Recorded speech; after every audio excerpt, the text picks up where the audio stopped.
All right, everyone, welcome to the 1440p test of Alan Wake 2. We are on the 5060 Ti 16 gigabyte model, and this is the Windforce edition, the Windforce OC model of the card. And let's just keep on going through it. We are at the low preset, and it leaves a lot to be desired. It gets rid of a lot of environmental detail, but this is a way to run 60 FPS at a native resolution. Now let's just keep going so we can get through all of these presets, and then we'll get into the DLSS and the frame gen and the ray tracing later on. Just pay attention to that black bar at the top of the screen, and that will give you the relevant information that you need to know as you skip around. And I've got chapter markers set up. All right, so let's jump into it. All right, so we've seen low. Let's go to the next level, which is medium. As you can see, we're at DLAA with no frame generation, and down here we do not have ray tracing turned on at all.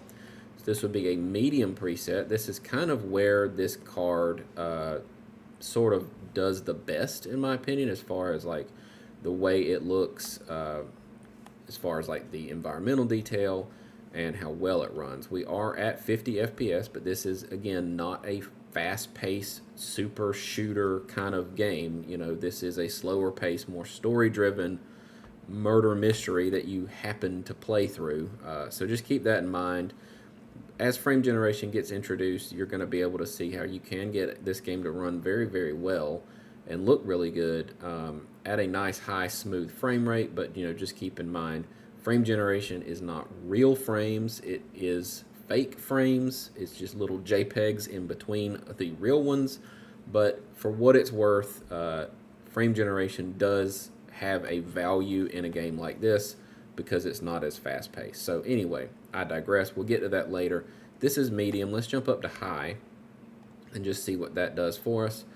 All right, so let's come down here. This is high. Now we have some other preset, we have some settings in here that the preset doesn't necessarily take care of. We will jump up to that next, just so we can see worst case scenario, how bad does it run on DLAA with everything totally maxed out.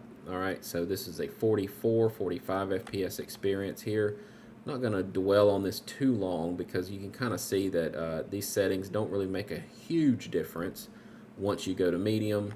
The next step, you know, high, and then the highest preset, or the kind of highest manual preset that we're going to do next, doesn't really move it too much. So you can come down here and get a good experience all the way maxed out for the most part.